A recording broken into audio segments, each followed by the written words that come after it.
Hey everybody, I'm Robert, Lowcountry Contractors, project manager here.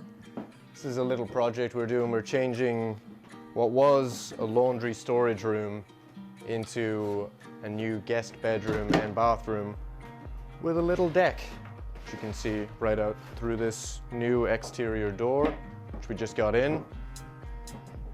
We needed to lighten up this room as well, so we've got this transom window here. Exterior door with a lot of light coming through, sliding window. And then that brings us through, so this is our bedroom. And then here we're gonna have a pocket door into the bathroom, toilet here, vanity here, shower right there.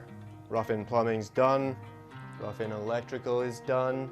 This was a stairway right here, took it away. Redid the floor system, and now we've got a laundry room going above us here, storage room going above the bathroom. The deck here is just about finished, just the detail work that needs to be done now, cleaning up the concrete so that it'll be ready for paint, smoothing it out, getting a nice layer there.